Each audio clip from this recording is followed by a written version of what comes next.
Aux abords de cette école des Verts, le marquage est clair. À partir de ce point, les automobilistes rentrent dans une zone 30. Alors lèvent-ils le pied? Petit test. Vous respectez les zones 30? Oui, comme toujours. Ici, j'ai peut-être pas fait attention, mais normalement, je roule pas tellement vite. À peu près 80%, oui.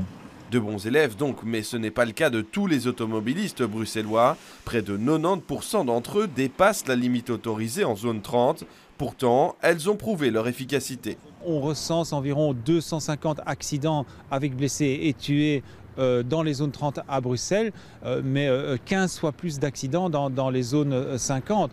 Et non seulement il y a moins d'accidents, mais la gravité de ces accidents est beaucoup moindre. La zone 30 à Uiterbeek, on l'a adoptée il y a 5 ans déjà. Résultat, une forte diminution des accidents dus à la vitesse. On voit qu'il y a 10 ans, parfois on était à 18 jusqu'à 20% des cas où la vitesse jouait un rôle.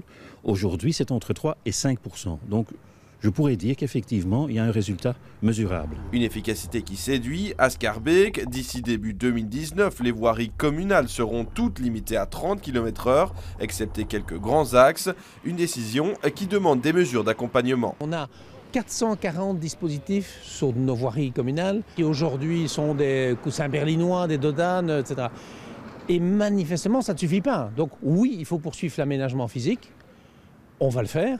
Mais il ne faut pas considérer que seulement l'aménagement physique permet effectivement d'atteindre les résultats. Donc il faut des contrôles, bien évidemment. Un temps évoqué, la zone 30 généralisée sur l'ensemble de la région bruxelloise semble faire son petit bonhomme de chemin, commune par commune.